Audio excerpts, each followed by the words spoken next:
L'Europe est composée d'États-nations, mais inclut également des nations qui n'ont pas leur État et dont les forces politiques aspirent à l'indépendance.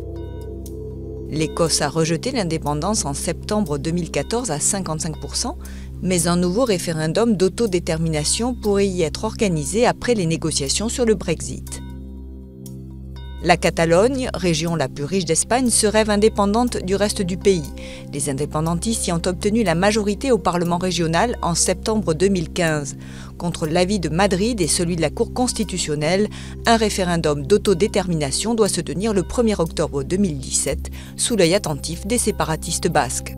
En Italie, la Ligue du Nord, fondée en 1991, milite pour l'indépendance de la Padanie, région autour du Pô, constituée principalement de la Lombardie et de la Vénétie, prospères et industrielles.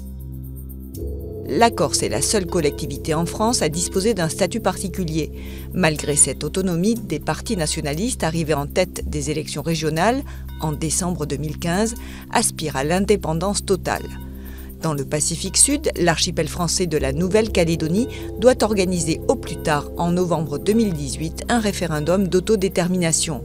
En Belgique, les indépendantistes flamands estiment que leur région riche, la Flandre, subventionne la Wallonie francophone. Ils demandent le remplacement de l'État fédéral belge par une confédération, un premier pas vers une indépendance.